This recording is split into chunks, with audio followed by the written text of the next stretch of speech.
Welcome to grip to grasp classes. Students, जैसे कि आपको मालूम है कि हमने इंग्लिश फार्मूलाई को स्टार्ट किया था। इंग्लिश में इस्तेमाल होने वाले जो फार्मूले हैं उनको हमने शुरू किया है। आज जिस हम फार्मूले को पढ़ेंगे वो है as if, the use of as if. As if का माना है ऐसे जैसे। आइए हम एग्जाम्पल्स की तरफ आते हैं। पहली एग्जाम्पल है, तुम तो ऐसे रोते हो जैसे कि तुम लड़की हो। तो पहले हम पहले फिक्रे को, जो पहला हिस्सा है, उसकी ट्रांसलेशन करेंगे। तुम तो ऐसे रोते हो, यू वीप, ऐसे रोते हो जैसे कि, एज इफ, ऐसे जैसे तुम कोई लड़की हो, यू आर अ गर्ल।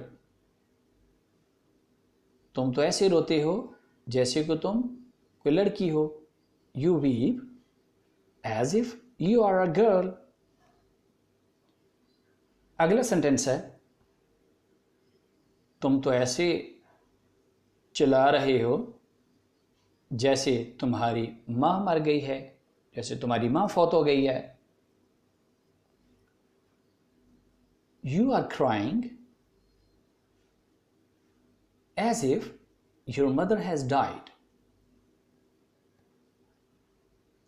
अगला सेंटेंस है, वो ऐसे बातें कर रही थी जैसे वो मैनेजर है।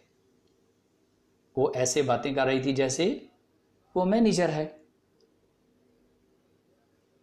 शी वॉज टॉकिंग, वो बातें कर रही थी एज इफ, ऐसे जैसे शी इज अ मैनेजर, जैसे कि वो मैनेजर होती है।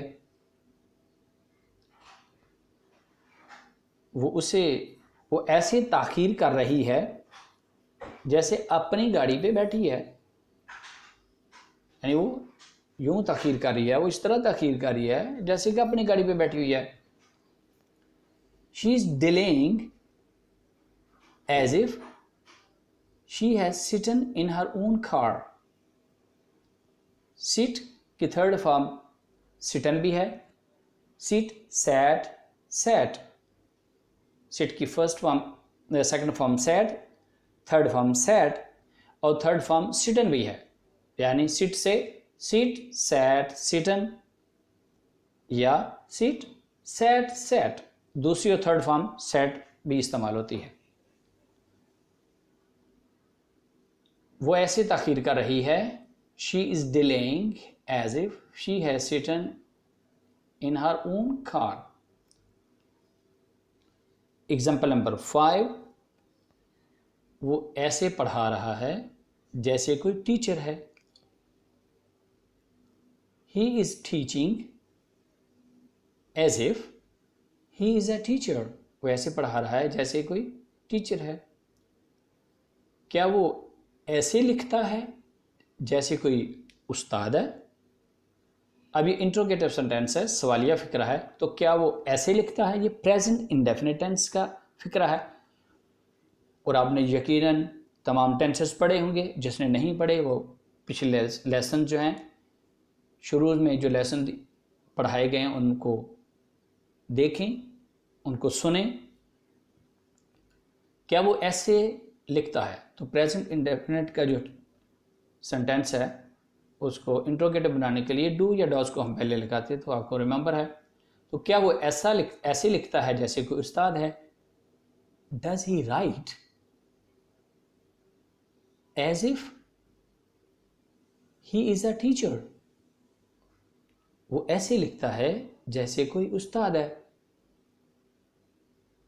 क्या वो ऐसे लिखता है जैसे कोई उस्ताद है? तो क्या का जो ट्रांसलेशन है वो डज आ जाएगी। Does he write as if is a teacher? ये नीचे ग्रैस्प है, उर्दू के सेंटेंसेस दिए गए हैं। आपने इनको इंग्लिश में ट्रांसलेट करना है। अगर आपको किसी जगह पे कोई कंफ्यूजन हो या ये उर्दू सेंटेंसेस को इंग्लिश में बनाने के लिए कोई दिक्कत हो, कोई मुश्किल पेश आ रही हो किसी वर्ड की इंग्लिश ना आती हो, कहीं पर समझ ना आ रही हो, तो आप कमेंट्स में पूछ सकते हैं और इस लेसन को अच्छी तरह याद करें। बहुत ही छोटा सा लेसन है। नेक्स्ट लेसन तक अपना ख्याल रखिएगा। Take care and good bye.